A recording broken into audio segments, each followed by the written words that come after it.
Hello and welcome to Talking Reds, a Nottingham Forest podcast hosted by myself, Greg Oram, and my fellow Forest fan from across the Atlantic, Mr. Richard Sprang.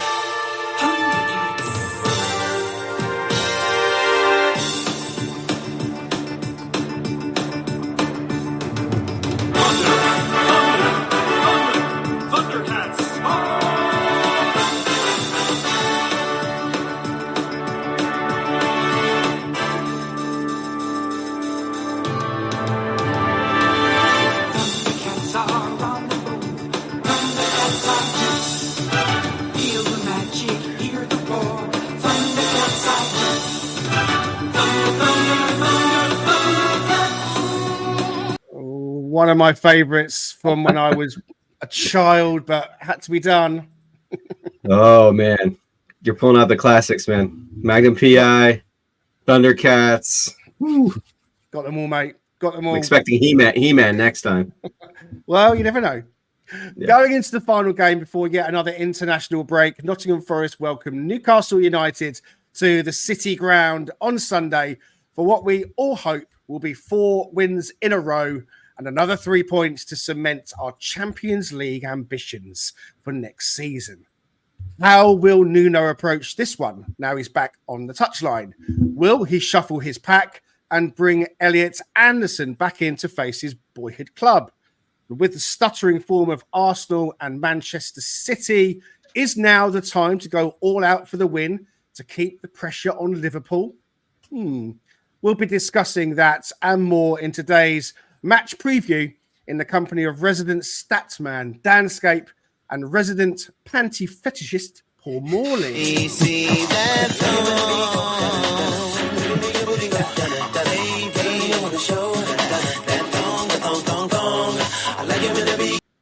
Morning, boys. How you doing, Paul? Morning. Get my own song. Wow, that is an honour. I was just thinking, actually, I've been playing guessing games as to what Rich's song might be, and I'm still waiting for Baywatch. I don't think we've done that one yet. So That's a good call. But yes, I'm very good. Thank you. Obviously, looking forward to. I had a great time. I went to West Ham game last weekend, so still buzzing from that, and looking forward to watching Newcastle on TV on Sunday. Awesome, Daniel. How are you doing, son? You okay? I'm good, thank you. I've been hunting around the shops to try and get a carton of Ribena to celebrate the Ina goal, but I couldn't find one, so I'm stuck with a Robinson's Fruit Shoot. Hopefully does the same job this week. Excellent, fantastic. Okay, right. Don't forget to join in with us in the chat. Drop your comments. If you don't say hi, then we don't know you're here. And as you know, we like to try and give shout outs and name drop if we can.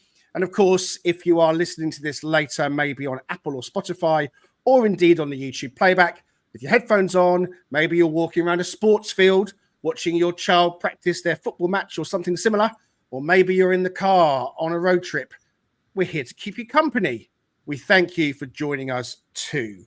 It's Callum Hudson-Odoi's birthday today. Happy birthday to Callum. And of course, Elliot Anderson, I believe, was yesterday. So happy birthday for yesterday to Elliot Anderson. Quiz question for today.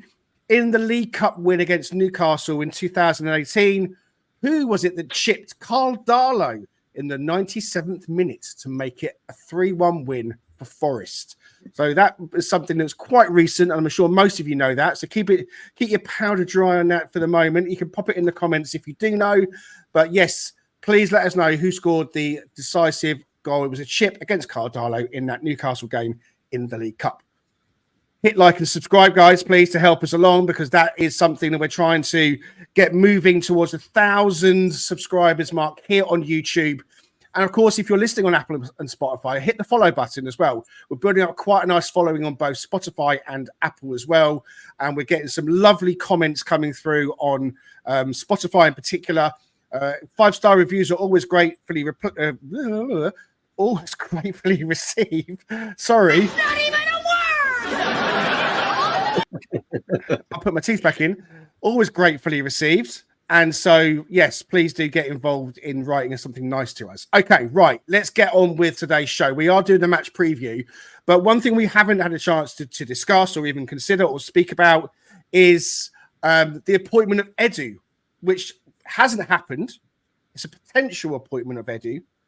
Richard, I'll come to you first. He's resigned from Arsenal, and he's a man that we know that Marinakis has approached previously or spoken to about joining his conglomerate of organisation. Let's suggest that Edu is going to be coming into the Marinakis empire. How do you see that one playing out as far as Forest is concerned? Well, you can't argue with the pedigree. You can't argue with what they've established at Arsenal. Clearly, that becomes advantageous for us given where we're at right now. And then obviously with that, as you said, that sort of conglomerate that he manages, he would be managing of those teams. And I think Marinakis may even be looking for another team to potentially purchase beyond Rio Ave. And I think it was Monza at one point he was looking at. So, yeah, it definitely seems like he's got a lot in his plate, and it would be good to have some of that kind of background overseeing it. Don't know what that means for our recruitment, because the recruitment's been fantastic. I don't know how much influence he has over things like that, but yeah, you can't argue with the history with who this guy is and what he's done at his previous stop. So it's nothing but positive, I believe. What do you make of it, Dan? I mean, he's going to come in and oversee 3 clubs as it stands, and I think Marinakis is possibly looking to buy a 4th. Is it something that's going to have much of an effect on Forest in the Premier League, do you think? It's hard to tell, isn't it? I think, like Richard says, what Marinakis is trying to do is kind of just grab a bit of that experience from a top side that's been a top side for quite a while. They've obviously got a different business to us in terms of their revenue and everything. So they're the next step that Marinakis wants to get to with one of his clubs, and he's going to influence all the systems across all the clubs and hopefully influence him in a good way. I doubt it's going to be too much day to day at Forest, and I doubt it's going to be such a massive shift on recruitment, because at the end of the day, I can't imagine Edu's going around scouting and doing all that himself. He's very much going to be in a overseeing role. So hard to say. I can't say I paid that much attention to sort of what he's done at Arsenal, but it's good knowledge to have in the group of teams, isn't it? Anything for you to add to that, Paul, do you think? Not really. I think the guys have summed it up. I guess the one thing I would say is hearing all of the reaction from both inside and outside of Arsenal about how much of the loss he is to them suggests that we've got somebody who could make a positive impact.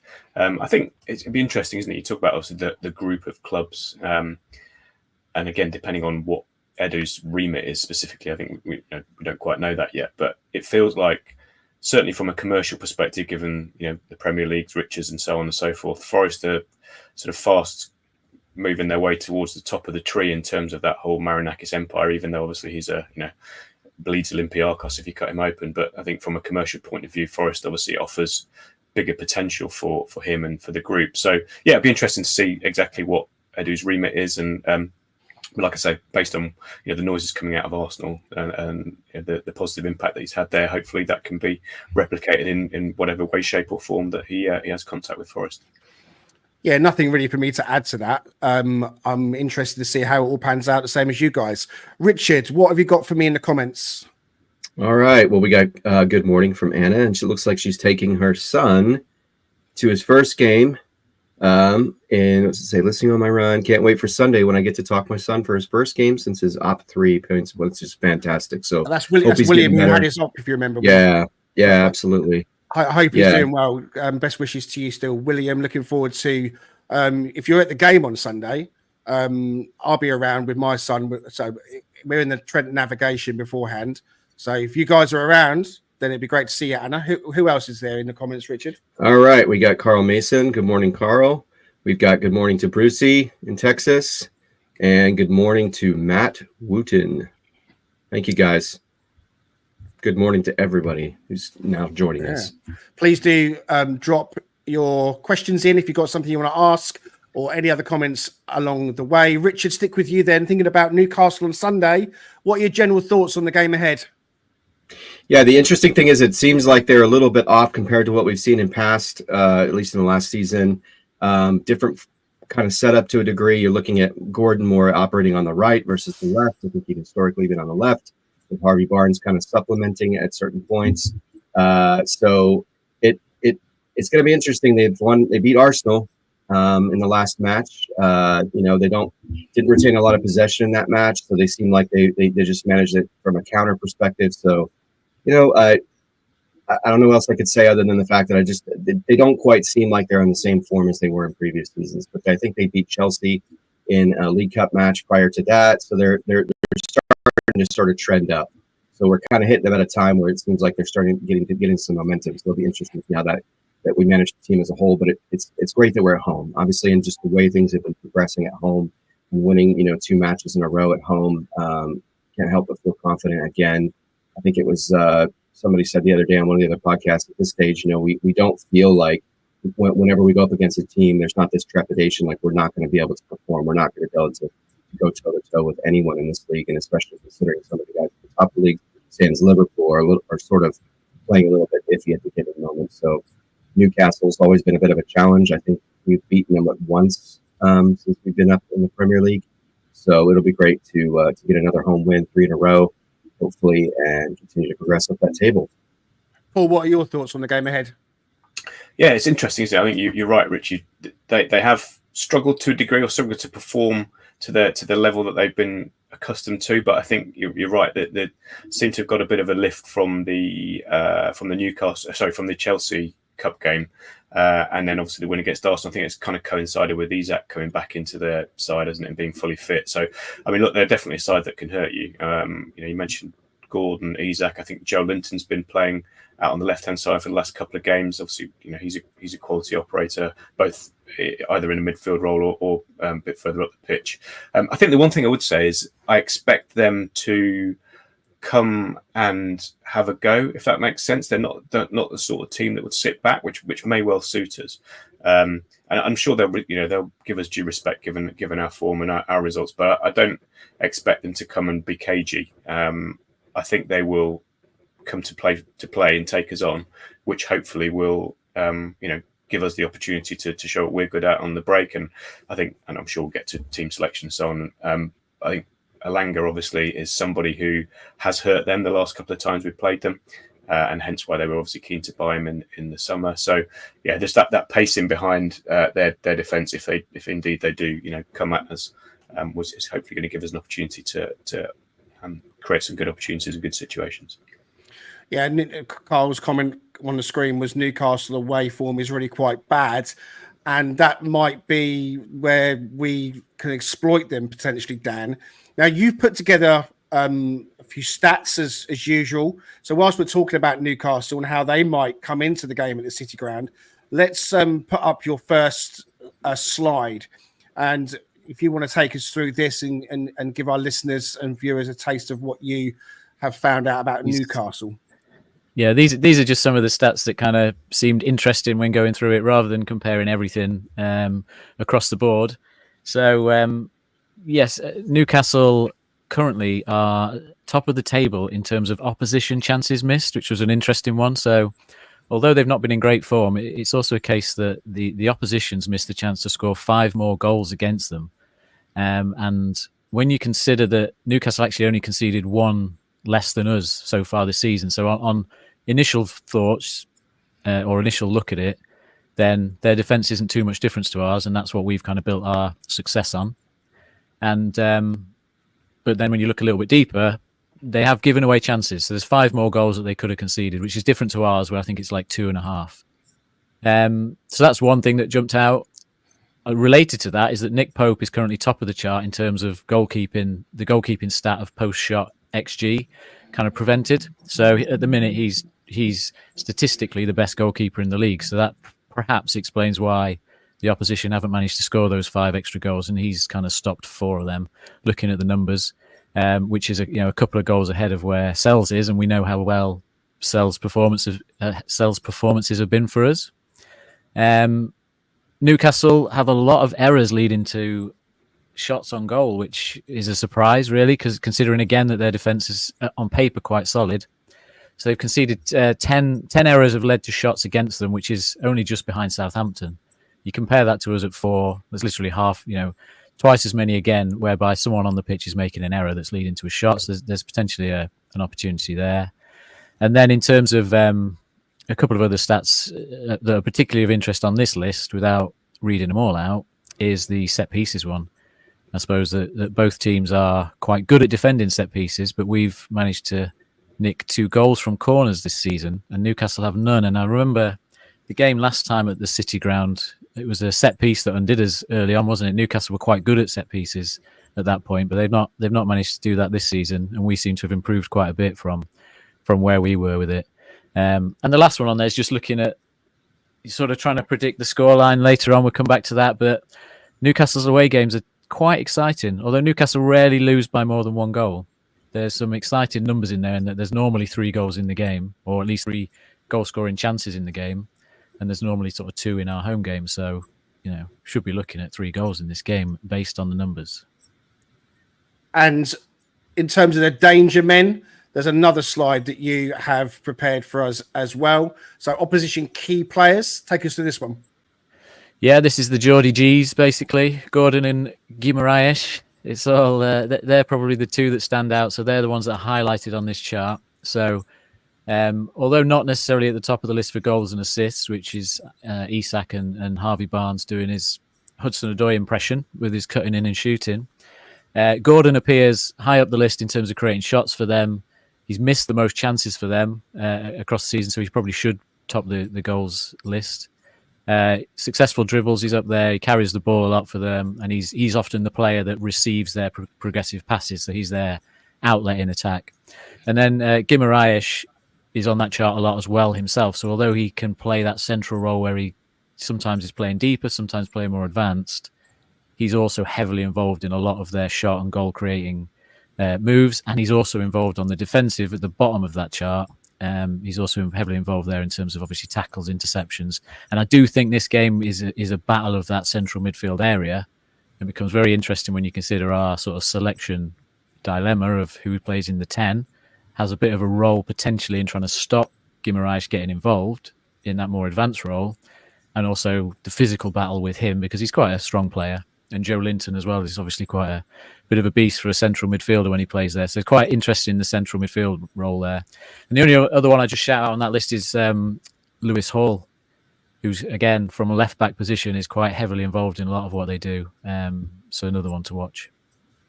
And then finally, you have an expected goals trend for Newcastle. Yeah, so the main thing to look at on this chart is the straight white line, which is kind of trending just slightly downwards since the start of last season.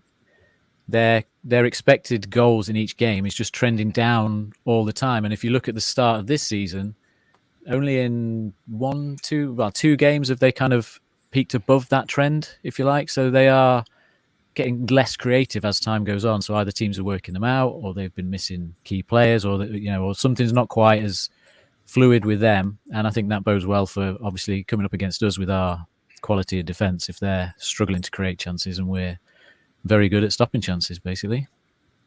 Thank you very much for that. So hopefully, with the way we've been playing, Richard, 3 wins in a row. Our home form was questionable, some might say, with us only managing to get draws at home to Bournemouth and Wolves, and then the defeat to Fulham. And that was really turned on its head.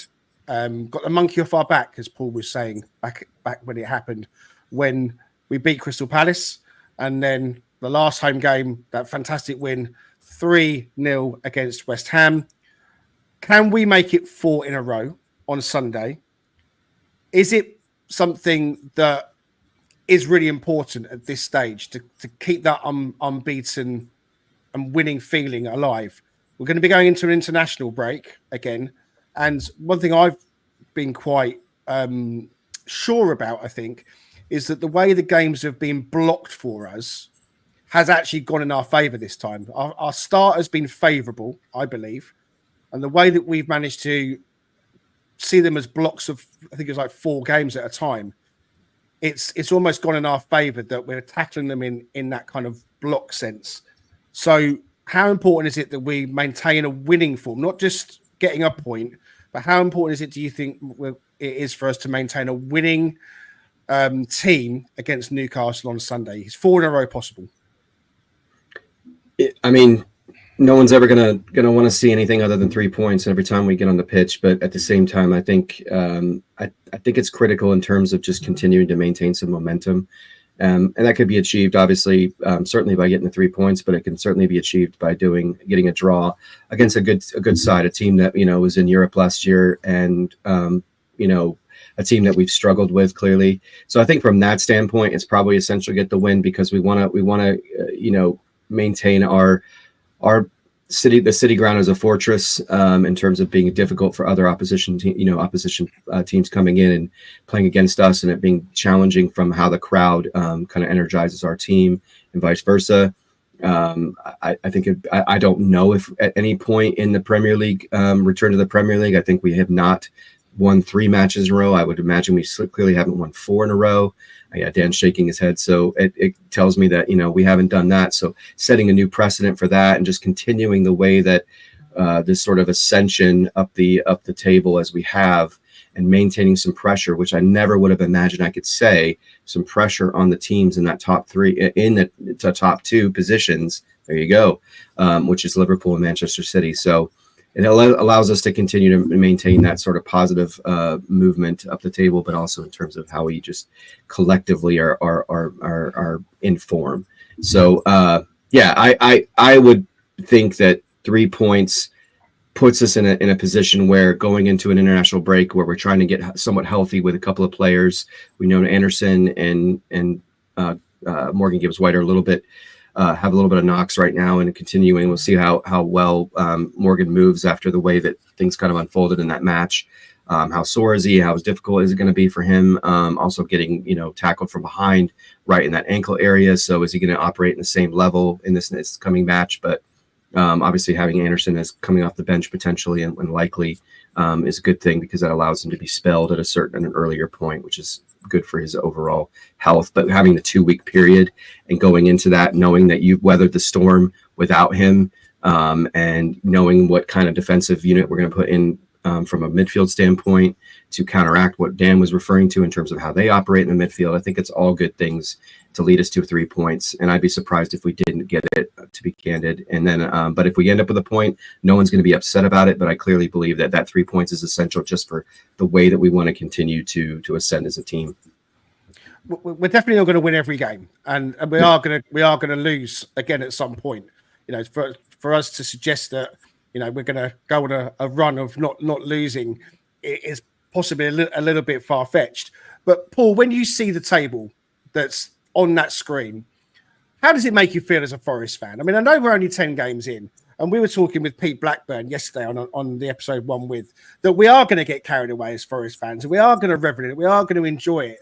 But at the same time, with in the back of our minds, we kind of realise that it is still early days. But 10 games in, when you see that table, how does it make you feel? It's amazing, isn't it? I must have looked at it about 150 times since Saturday, I think. Me too. The one thing I would say about actually, and just bringing Newcastle back into the conversation, you see the points gap between us in third and City in second is 4 points.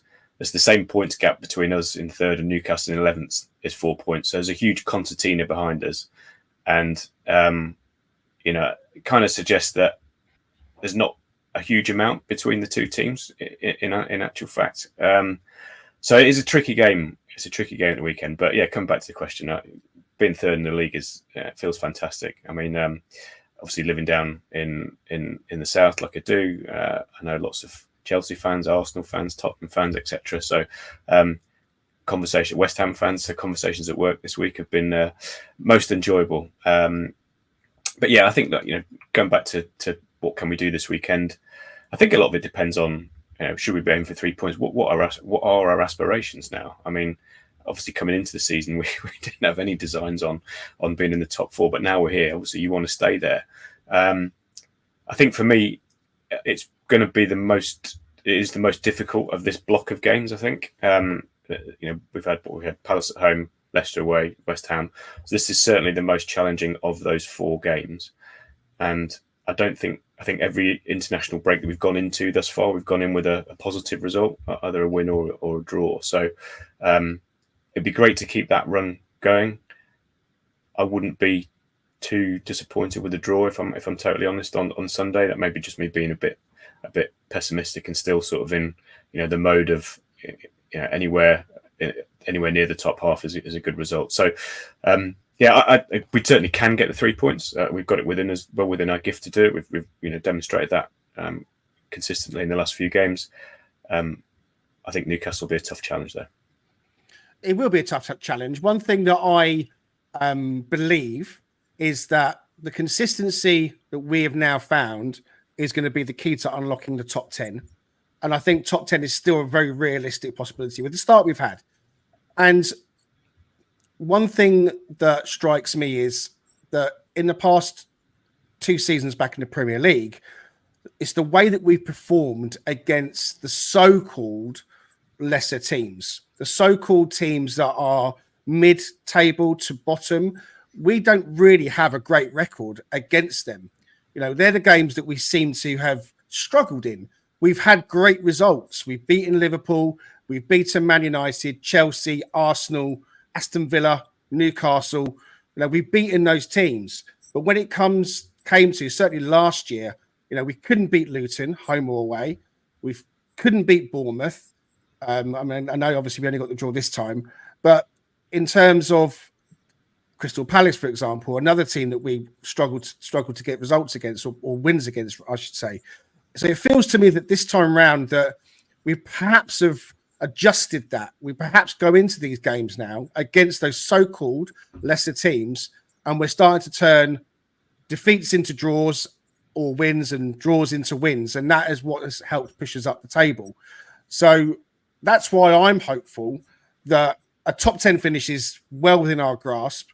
A top 8 finish would be extraordinary. It would be from where we've come from.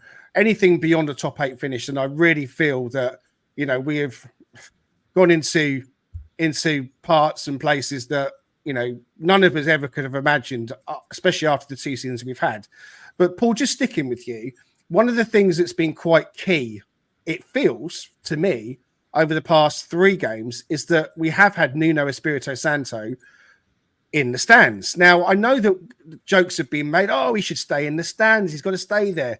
But is there something in that, Paul, for you? Is there something in it that says, well, look, it was forced on us, he had to go and sit in the stands, he didn't like it, Ruiz stepped up to the plate and managed really well from the touchline. If it ain't broke, don't fix it?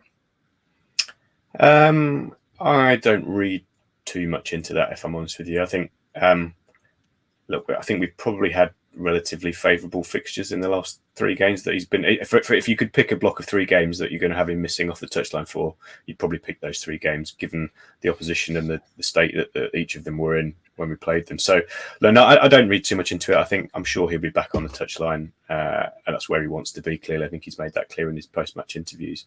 The one thing I will say, which I think is a slightly different dynamic coming into this game that we haven't had thus far, is that ever since we got into the top 3 last week, the media world has suddenly focused its microscope upon us. We've been going pretty much under the radar until this last few days. Whether it's features on the BBC website, whether it's TalkSport, whether it's 5 Live, whoever it is, lots of people are talking about us now. And we've not really had that focus on us this season. And hopefully that's, again, thinking about Nuno, I think that's an extra dimension to his preparation this week. He's got to try and make sure that the players aren't getting a bit carried away with that and keeping them feet on the ground and focused. So yeah, it'll be interesting to see how we react now that we're a bit more under the microscope. Richard, let's go back to the comments. What's chat saying at the moment? So I want to say good morning to our buddy Raf. So good morning, sir. He just said he got in late. Work got in the way, which can't happen, right? Also want to say good morning to Wolfie from Forest Fan TV. And yeah, we kind of put this up a second ago, but it's worth kind of bringing back up again. Newcastle couldn't score at Everton a few weeks ago, and last away match lost at Chelsea, who we held with 10 men. We should be confident of getting a result, which I would agree with that. Raf was also saying, just in terms of how we're playing these teams that tend to be more possession oriented, you want to allow them to you want to absorb some of that possession, that pressure, and then counter them to death, which seems to be working well. And he also mentioned the fact that, granted, we're not talking about Man City yet, but against teams that are a little bit higher up the table, we know we're just looking at how their form is, and their form has been pretty poor. And we obviously see that evidenced by Arsenal losing to Newcastle. So a couple of things there. Thank you very much for that. Danscape. Elliot Anderson. So he's been superb for us since he joined. He sat out the last game on the bench with the return of Morgan Gibbs-White, with Nuno opting to keep the Dominguez-Yates partnership in the midfield, something that I'd argued for and am arguing for again. For me, and we'll come to team selection in a moment, for me it would be unchanged, so that's how I feel. But can you make a case for Elliot Anderson to start against his boyhood club? Definitely can. Like I mentioned earlier, I think part of the big job in this game for the number 10 role is actually to deal with Guimaraes and play your part that way as much defensively as offensively. I'm trying to think back to the previous games against Newcastle, and particularly that away 3-1 win. It was Elanga that kind of tore them to bits, really, from a wide area, isolating the centre-backs. It wasn't really the number 10 role that was involved as much in an attacking sense. And so sometimes I think in this game, it could be that way again. It could be a case of drawing them in and then exploiting the space that's left behind. So you could make a case for Anderson to go into the 10 role because he's very good defensively. We know his stats on duels and tackles and things are very good.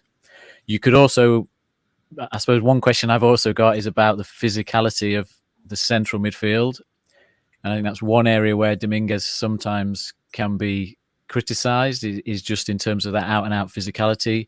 Like Joe Linton's got a very high aerial win rate, for example, things like that. So he's a threat. If he plays centrally, is there a risk he dominates Dominguez physically, just driving forward and getting into the box and things like that? So is there a possible way, much to Greg's disgust, that Anderson does a slightly better job in this game in the deeper role than Dominguez alongside Yates? I think Yates is a must for this because I think you've got to have that physicality to deal with them.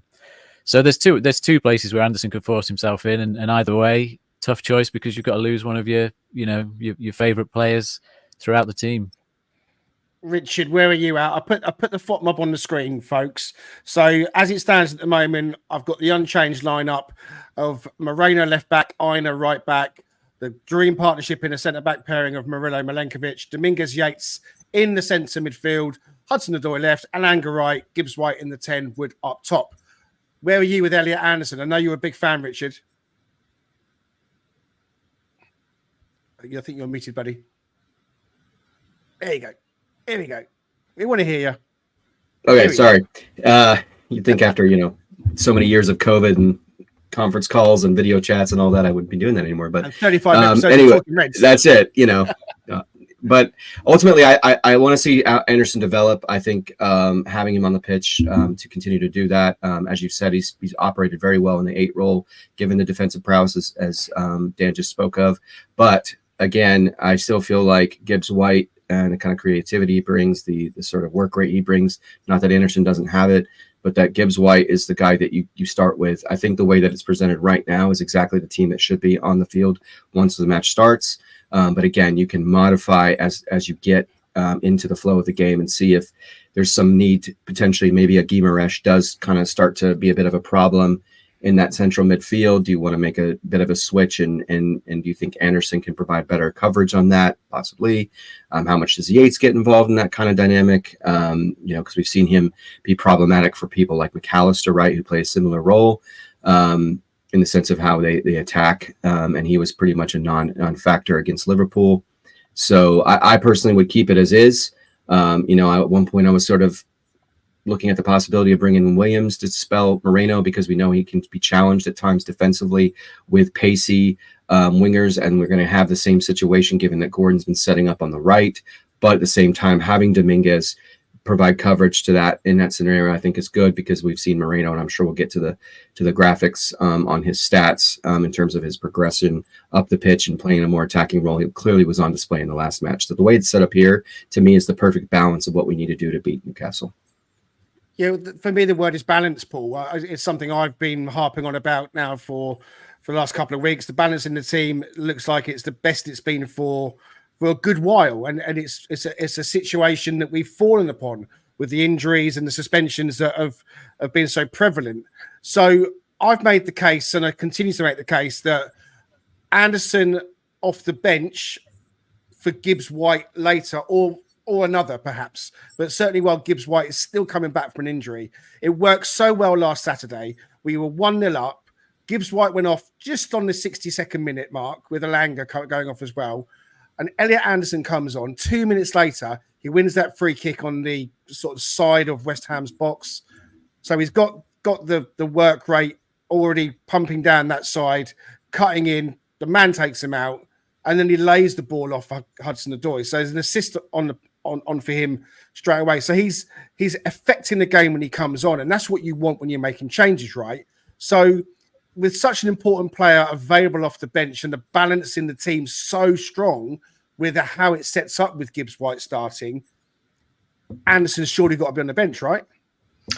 Yeah, I think for me, this is probably one of the easiest selections of the season, isn't it? I think you stick with the same team, which I thought, if you'd have told me, somebody said to me 2 weeks ago, I'd be leaving Elliot Anderson out of the team, I'd have said you were crazy. But I just think, and sometimes that's the way, isn't it? You mentioned stumble upon a formation that seems to be working, and that's often the way.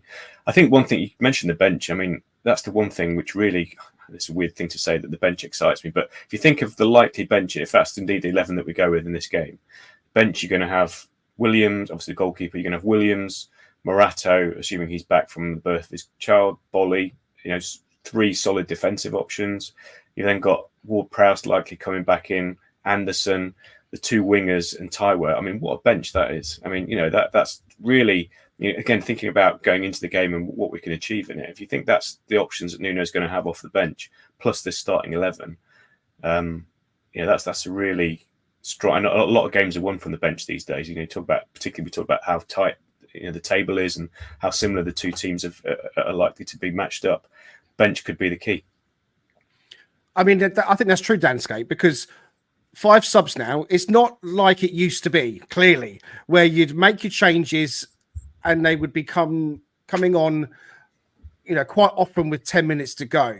Unless you're really trying to change the game, chasing it, you bring on the big man up top. But it feels like now with 5 subs available that it's almost become a bit of an art form. It's become a big part of the game. And actually another side to what makes a really good manager a great manager is the ability to affect a game with your bench options. And Paul's absolutely right, isn't he, when he says, look, I'm excited about the bench. I mean, I think that our Premier League squad, man for man, stands up against pretty much any other team in the Premier League now. And that's been borne out from the results and with the impact that's come off the bench. Sosa coming on and scoring against Brighton to get us that late point. I mean, Brighton is not an easy place to go. They're still doing well under their new manager. So how much of an impact do you think Taiwo Awoniyi can have now off the bench? We've seen him coming on and looking a little bit sharper. And we can't expect Chris Wood to carry us the whole season. But are you now ready for Taiwo to be given a few more minutes, do you think? Taiwo, I mean, he played the home game against Newcastle last season, I think, didn't he? Started and played that game, and he caused them some problems. Should have got a penalty with the referee, Anthony Taylor, who might be back again on Sunday, which could be interesting. So I think he had a good game then. It's just really tough, isn't it? I don't think for me it's not about fitness. It's just about him actually getting the time on the pitch to get involved with chances and get himself the goal for confidence, so we can all kind of get the monkey off our back of saying that Taiwo's out of form and this, that, and the other. I don't think he needs to be super fit. He just needs to be on the pitch in the right period of the game where we're going to be creating chances for him to actually get involved, because it is all well and good coming on for the last 10-20 minutes, but often we haven't been chasing the game in those 10 or 20 minutes because we've always been ahead generally in games and taken the lead. So we've then been slightly sitting back.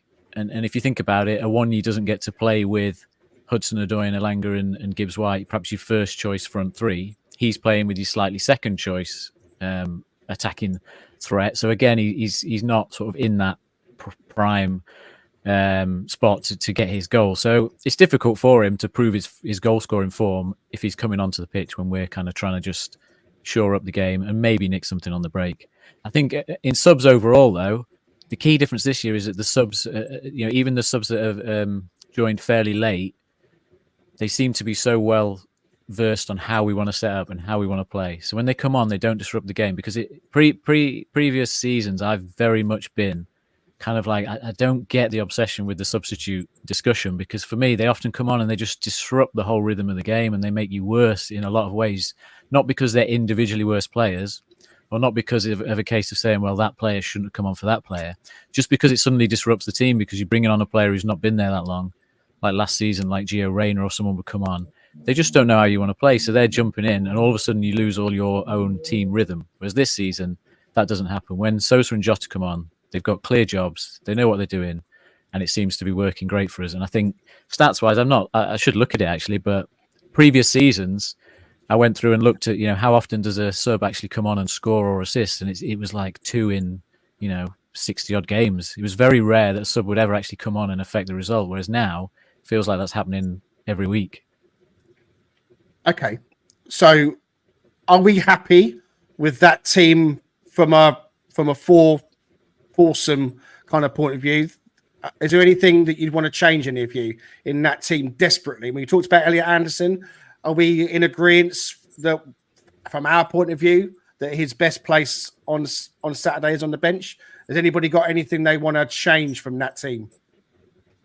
Speak now. Sangare. I'd bring Sangare in if he was available. He's the only one I think he's ideal for this game because of his physical presence in that central midfield role. And he kind of, he's Dominguez with a bit more length and a bit more bulk. So that's perhaps one where I think we're slightly missing that option. But not to criticise Dominguez in terms of what he's done. But I think this is a step up. I don't think West Ham had the best of central midfields to go against last week. They were quite poor, whereas I think this is a big step up in terms of who you're facing. If we're not talking about Carlos Miguel's length, we're talking about Sangare's. Yeah. Okay. We wanted to also just add this one to the screen. I've got some stuff here. WT analysis at WT_analysis. If you're not following him already on X, go and do so, because the stuff that he comes up with is very Forest focused based, or Forest based, I should say, and East Midlands teams. In fact, he's talking about Alex Moreno against West Ham, and goes on to say that it was probably his best all-round performance in the Forest shirt, including the lovely run and assist for the goal. He was ranked first in the play impact model that he puts together. Alex Moreno is a player that defensively, 1 or 2 question marks have been raised about him, Richard. Not by me, if I'm honest with you. I think the way he managed Salah was extraordinary. Yes, there were 1 or 2 shaky moments against his winger. I can't remember his name now, for Leicester.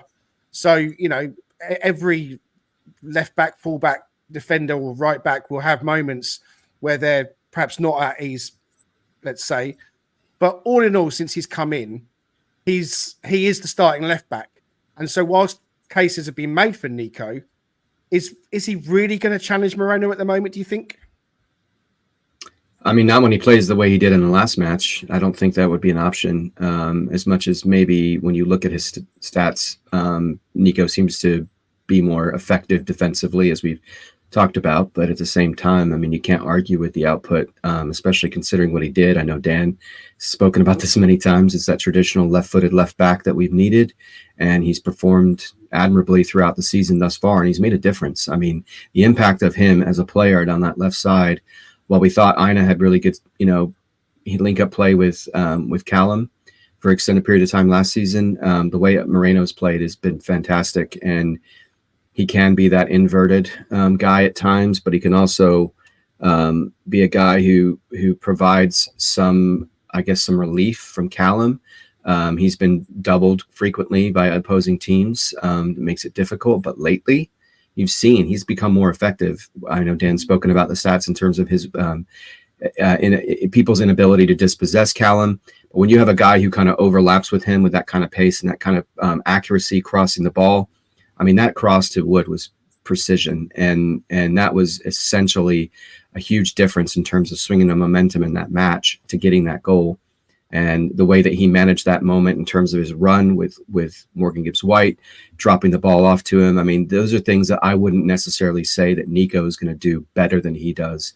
And I think statistically that pairs out. So the way that he manages the situation on attack is just too difficult to remove that element from our team. So as much as I love Nico Williams, being 54% Welsh myself, and as much as I love seeing how he played in the last season, but, primarily on the right side, not the left, his versatility is definitely a value to Paul's point about the bench depth.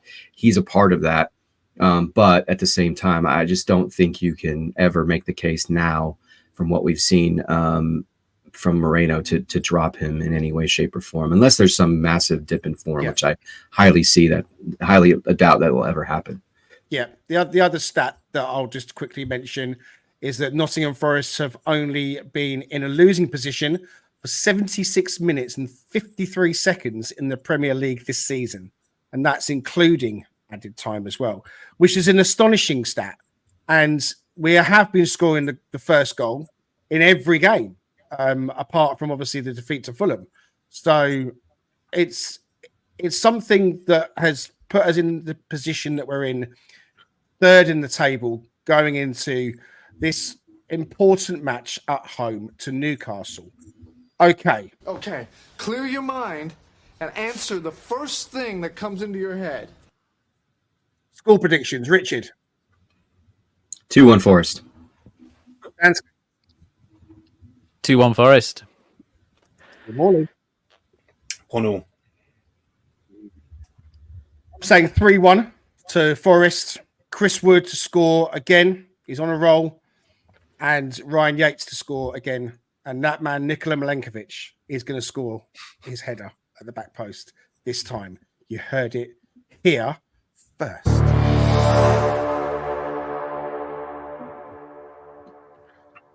Okay, just stick with us. We're going to take a very quick break and make Dan and Paul salivate as we play the Cheese Trader ad. So if you're listening, the Yorkshireman will explain all about the lovely cheeses on offer from the Cheese Trader in York. If you're watching, get ready. This York shop is a cheese lover's paradise. The Cheese Trader is home to an array of fine British cheeses, not only selling it but offering an epic cheesy street food menu too. Guests can choose from a main dish and then select all the different types of cheese they'd like on top, alongside an array of other toppings. We tried their loaded fries and posh cheese toasties, both of which were absolutely smothered in gorgeous melted cheddar. We even chose a whole camembert to top our fries, which was so tasty, like a cheesy salt and pepper dish. The posh cheese on toast was some of the best toast we've ever had, with so many amazing flavours to it that perfectly paired with the cheese, tucked away just off Grape Lane. This is the perfect spot for a great lunch.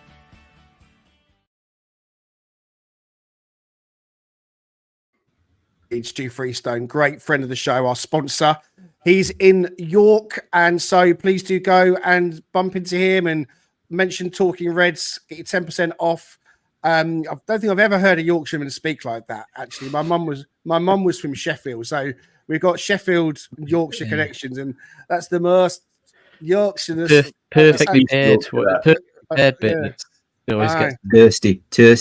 There's a whole twang to that. There's definitely some pull in that. I think so. But no, the Cheese Trader. Now listen, new announcement for you guys. We're going to be doing a giveaway. We are going to be doing a giveaway in conjunction with our sponsor. I'm going to be putting the details out soon on X, where we will be giving away a piece of Forest merchandise. It might be, we're not quite sure what it will be yet. So Stu has just confirmed that, yeah, he's in for that. And he's also going to throw in a cheese hamper as well. So we're going to be running a bit of a competition or giveaway. So that all the bits and pieces about that will go out on our X or Twitter page very, very soon. Okay. One thing that I wanted to kind of have a chat with you guys about for the sort of finalish part of today's show is something that we mentioned yesterday when we had Pete Blackburn with us. It is Men's Mental Health Month, November through the whole month, 1st to the 30th. And I'll just read out the slide which says that November is Men's Mental Health Month, We want to remind every male, not just today, that your life matters. Even when things feel hopeless and dark, don't give up. You've come this far for a reason. You have the strength to get through in any inner battle you're facing. And remember, you are never alone. You have a purpose and people who know you love you, even when your brain tells you otherwise. Now, the reason why I'm bringing this up again is that I wanted to ideally try and get a bit of a chat with Pete about this yesterday, but we really didn't have the time. And I know that Richard, this is a topic that's very important to you as it is to me. And we talk about it often. And we've said many, many times that we want to try and be a champion of positive mental health, but in particular, men's mental health. I have personal experience of losing people because of the struggle with mental health. And so this podcast is an opportunity for us to come together as a community, to talk about Forest, but to also talk about other things as well. What did you want to say on this, Rich? Yeah, I just want to continue to echo, and it makes me think of when we talked about the video that came out from Wolves last season, which was such a powerful illustration of the need for just feeling connected to human beings. I think one of the great joys of what we've been able to sort of experience by creating a podcast like this is the ability, one, to talk about things that we love to talk about, even if they're not playing well. Thankfully they are, which makes it even better. But it's being able to just find catharsis through discussing things that matter to us and that we're passionate about as a release from what we see in day-to-day life. I don't necessarily need to get into the details too much, but, we've got a lot of kids in our house, which obviously was a choice we made to have those kids, one of which is has struggled mightily with depression and, to be candid, suicidal ideations and other things, because he's ASD. He's a neurodivergent child, and he's suffered through a lot of bullying and other things. And when you're a parent and you see those kinds of things, it crushes you, and you can't do anything about it in the sense of you can't change some of the dynamics other than trying to protect them a little bit better and trying to get involved as much as humanly possible to help them have therapy and all these other things that can provide support to your child, and then just loving them with your whole self, right, as much as possible. And but that is overwhelming. And there's times where he's gone through trauma, and then the subsequent things that have come from that is just he's very upset, he's very angry, he's very frustrated. And as a kid who's kind of more along that spectrum of Asperger's, what was called Asperger's, it's very hard for him to communicate his feelings. And so he tends to kind of release by getting angry, and and that's hard to witness, and it's hard to try to find the right way to support, because we're not clinical people. That aside, that's just a personal story. But like we all feel the pressures to work, to support our families, to do the right thing, to be good community members, to do all this stuff. And at times, especially depending on your job, and everyone has their challenges, and every job has its stressors. For me personally, it's 70-hour work weeks usually. And that can wear you out, and it can be overwhelming. So I'm not unique. I know a lot of people in this world, people in this chat, you guys that go through these things, but it can weigh heavily on your heart and your mind at times. And so having these kinds of environments and having people like you guys, as well as others that have I've become friends with and chatted with in WhatsApp and other situations, have been a massive benefit for me and a blessing to help me have people around me who I know are there for me if I need it, and that you can't understate any of that. So appreciate the fact that we get the chance to kind of focus on this. And as individuals, men, women, doesn't matter who it is, you can be a resource and a light and a blessing for others, and they can do the same thing for you. And so that's such a critical thing. So I'm glad that football provides a forum for that, because you see lots of examples of where, the coffee club and things like that with Forest, where that has become a huge part of what they do as a team and as an organization. Richard, thank you for that. It's a share that will resonate, I'm sure. Anna has dropped a comment, and she wants to remind you that you can access counselling by referring yourselves in Nottingham. You don't need to see your GP. Correct me if I'm wrong, Anna, and I could be wrong. I think Anna's a GP herself. I could be wrong about that, or certainly in the medical industry, if I can say it that way. I'm sure she'll correct me. So listen to Anna. If you find yourself struggling and you're in Nottingham, you don't need to see your GP. You can refer yourselves. Raf also wanted to share and he's been very open that he's found Talking Reds and also Forest, Forest Focus. He found us via that, and this was due to a hugely dark time for him, and probably the darkest in his life. And this community has provided him much needed light. Well, we say amen to that, brother, because we feel the same. I mean, thinking about the podcast, kind of just not society. What's what I'm trying to say? The podcast world, the fellowship.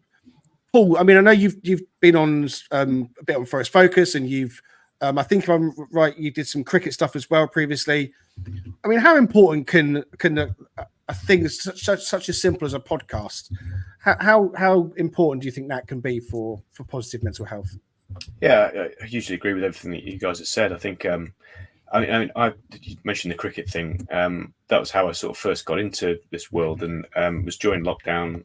Found a cricket podcast which I joined, and got the opportunity to go on there a few times. And funny enough, we had a charity day a couple of months ago through the cricket podcast, which I played in, and I was fortunate to play with Monty Panesar was playing alongside me, and he's had his sort of challenges, and I was chatting to him, and he said, have you ever, had any sort of challenges, dark times and things? And I had to say, hand on heart, I'm incredibly fortunate that I have never really had any, mental health challenges myself, or indeed know anybody that has, not certainly not closely, that has been affected by it. So, but I appreciate, I'm very fortunate. But I think, I've seen through that and through this, and obviously the fostering of the community that both, the football podcast and the cricket one that I'm still part of. I'm in a WhatsApp group for that. There's about 100 people in it, maybe probably more every day. There's people contacting each other. There's a whole community feel through it, and I think that's the biggest thing. Whether you're contributing like we do, physically on screen, or whether you're in the comments, I think it just fosters that sense of community, which I think is really, really important, and you feel part of something. And obviously when Forest are doing well, it makes it all the more fun and all the more enjoyable. But yeah, just come back to the main point. I think it's great to be a part of a community, and I guess I'm at a time in my life where I kind of think, and I'm sure we're all the same, you've got your group of friends and you don't really go looking for new friends. But this is kind of a different type of friend. It's this sort of virtual friend that you have, and it's a whole new sort of world and network of people that you feel like, even if you've never really met. I've not met any of you guys, but feels like I know you pretty well. So yeah, really, really great thing to be part of, yeah. And I think just echoing everything you guys have already said. Yeah, I think you're absolutely right about the way that it brings people together, because Richard and I, we hooked up, became buddies online, having both been on the Forest Focus scene, and then got chatting. And I speak to Richard probably more than I do my wife on a day-to-day basis. We've become really close, and that relationship, as well as the relationship that I've garnered with Raf and Paul and Dan and Bruce and everyone else, and even people in the comments like Wolfie, and Anna's popping her head up all the time now, and it's great to see. And yes, Anna, you are a GP, and we salute you massively for the work you do. Thank you so much for that. It's massively important, because people like the chat from Bottled Up Blokes that was on Forest Focus with Matt Davis previously. It's a very real thing out there, Dan, where we're talking about men. There's men that, it's always been traditional that you don't talk, you don't cry, you keep things to yourself, and literally it is that bottled up element. What about you? Does any of that resonate with you in any way, shape, or form as well? Yeah, it all does, really. I think I'm quite an introverted person, if you like. I tend to sort of enjoy my own company, but at the same time, I'm well aware that I also very much enjoy other people's company and talking about things, and just, like you say, having that connection. And that makes it hard to, touching on what Paul says, it makes it hard to obviously find friends, easily when you're not prepared to put yourself out there. And that obviously, I'm sure, applies to a lot of people. And something like football it's probably the biggest role of football, in society is to kind of allow people to have something common to talk about, to build a friendship, to build relationships. And, and I think that's why the clubs need to promote it more. Definitely. They need to kind of build on it.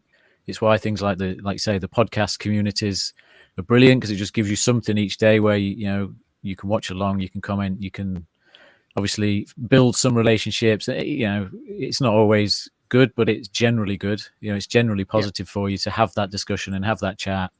And I'm sort of lucky in having a great family and all that sort of stuff. So, but if you're isolated, it's even more important of coming somewhere that you can build a relationship, because that is what.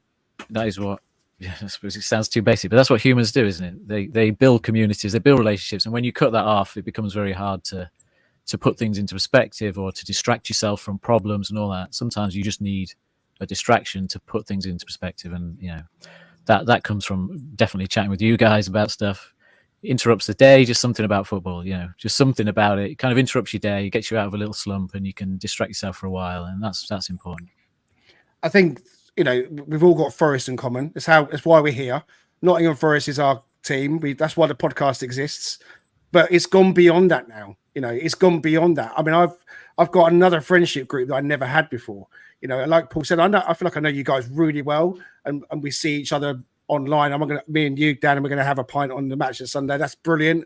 I love all of that, and so it has just lifted up the mood a whole nother level. It's something to look forward to. Put the podcast right at the top of my kind of list of priorities, much to the chagrin of my wife, and I've got a business to run.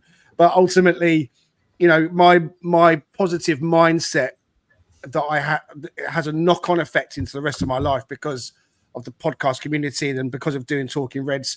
And there's been slumps in my own mental health. I've mentioned before, I lost my sister in 2009, and I lost my mum in 2013, and those two big events in my life were, really, really catastrophic, and anyone who's suffered loss will know.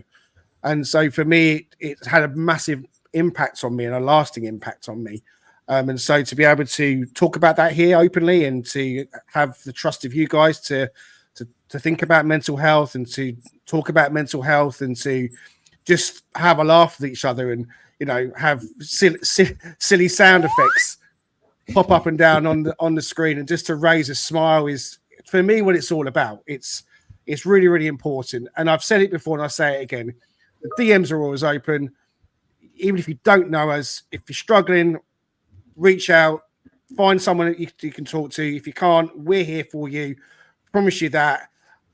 We want nothing but good things for all of you guys. So yeah, it is Men's Mental Health Month, and we take it seriously. And so we hope you will as well. Okay, we're out of time just about. I want to quickly mention that our women's team are playing away on Sunday as well. They're at West Brom at the Valley Stadium. Kickoff for the ladies is 3 p.m. Just to finish off, back to the men. We're only 10 games in, but who's been your player of the season so far? Just have a little think about that for a moment. I'll come to you guys one by one. Who has been so far for you your player of the season? Forget what you might have thought about at the start. Forget about how it might end up. But when it all comes together, who's your player of the season? Paul? I'd have to agree with Raf in the comments. I think just for the transformational impact that he's had, it's got to be Milenkovic. He's not necessarily... I mean, he's always kind of up there in the man of the match conversation. I know he's not done anything amazingly spectacular, but just the presence that he's brought to the defence, and that's borne out in the stats. So for me, Milenkovic is player of the season so far. Danscape, what about you? Willy Bolly? No. Yeah, it's actually tough because there's I'm not going to go on too long, but there's players that have transformed themselves from what I thought they were going to be. Like Sells, really important from where he was, amazing in transformation. Chris Woods banged in the goals, but he doesn't necessarily. That's what he does anyway. You create chances, he's going to get goals. So it's really hard to say. I would go with Ryan Yates because I think he's just stepped up again. You know what I mean? He's just you wouldn't have thought there was somewhere for him to move, and he's stepped up again. Richard Spray, what about you? Yeah, I was going to say Milenkovic is, for me, feels like low-hanging fruit in a really good way, obviously, just by virtue of what we've done from a set-piece standpoint. But yes. But I'm gonna agree with Dan. I've never disliked Ryan Yates. How could you? I think there's something wrong with you if you do, other than opposing teams, obviously. But I think he is the glue. As much as I used to refer to Morgan Gibbs-White as being that guy, I think Ryan Yates provides a presence. I mean, I love that Instagram post from Taiwo Wanyi where he called him my captain. And I would bet that the entire team feels that way. And I think the entire coaching staff feels that way. The entire organization feels that way.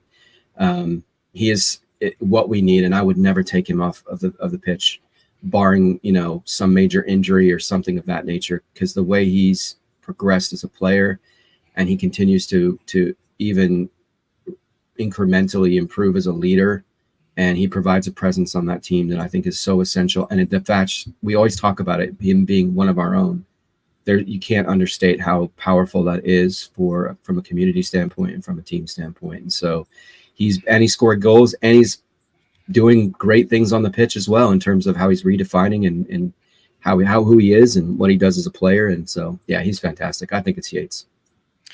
For me, it is Milenkovic. I've stated the case for him being the best signing in the last 25 years. The impact that he's had, in my opinion, on others gets him the award at this stage. I actually had him down to be the player of the season before any games were kicked as well, because I felt his importance was going to be crucial, and that's been borne out. But you can make a case for many of them. Sells, Yates. You can make a case for Ola Aina. You could make a case in the last 3 games for Nico Dominguez, because he's been incredible. Chris Wood. And, Raf in the comments says it is very, very interesting that neither Morgan Gibbs-White nor Moreno is even mentioned. I mean, they were going into this season, the 2 gems, and it's so amazing that the other players are really stepping up. I mean, Morgan has had his injury issues, and so therefore perhaps isn't part of the conversation for that main reason. And Moreno had a couple of sticky moments, although he is a Rolls Royce again, but I believe that the Milenkovic factor is really helping him. So it's amazing that we can pick out not just one name. We can pick out 5 or 6 or more names. It's been a fantastic season so far for the Reds, and we hope that it will continue, of course, on Sunday. Closing thoughts, Paul Morley, anything you want to say before we go? Just hope that all you guys are right for your predictions and I'm wrong. Yeah, me too. Danscape. I like how we've skipped over the referee for this game. I think that, having talked about mental health, I think that could affect our mental health if there's any incidents after this one. So, yeah, fingers crossed it's uneventful in that respect. Richard Spray, any final thoughts, sir, from Oklahoma? No, doing great. Just appreciate you guys. Excellent. Yeah, we didn't get onto Anthony Taylor. I don't want to talk about anything negative. I want to talk about positive things. I want to talk about Forest and what we do and what we can do to affect the game. What will be, will be. So, yeah, I'm thinking solely about us and how we get the win on Sunday. I would also say that the answers to the quiz question, who was it that chipped Carl Darlow in the 97 minutes to make it 3-1 for Forest? It was Danscape. Gil Diaz? Gil Diaz, indeed it was Gil Diaz, or Gil Diaz. Gil. Yeah, we won't mention Norwich. Anyway, also I am at the match, as I said repeatedly, and we have got some brand new Talking Reds pin badges. Look, there you go. I got one on. There we go. You're not sure you can see it. So all of our boys will be getting one of them, and I'll have some with me on Sunday. So I'll be dishing them out to whoever wants one, really. I haven't got loads, but I've got a few. So if you see me and you want a Talking Reds pin badge, then come over and say hello. And one final shout out about the I Missed Rolling In fanzine as well. That is also going to be available in the newsagents and by the program sellers.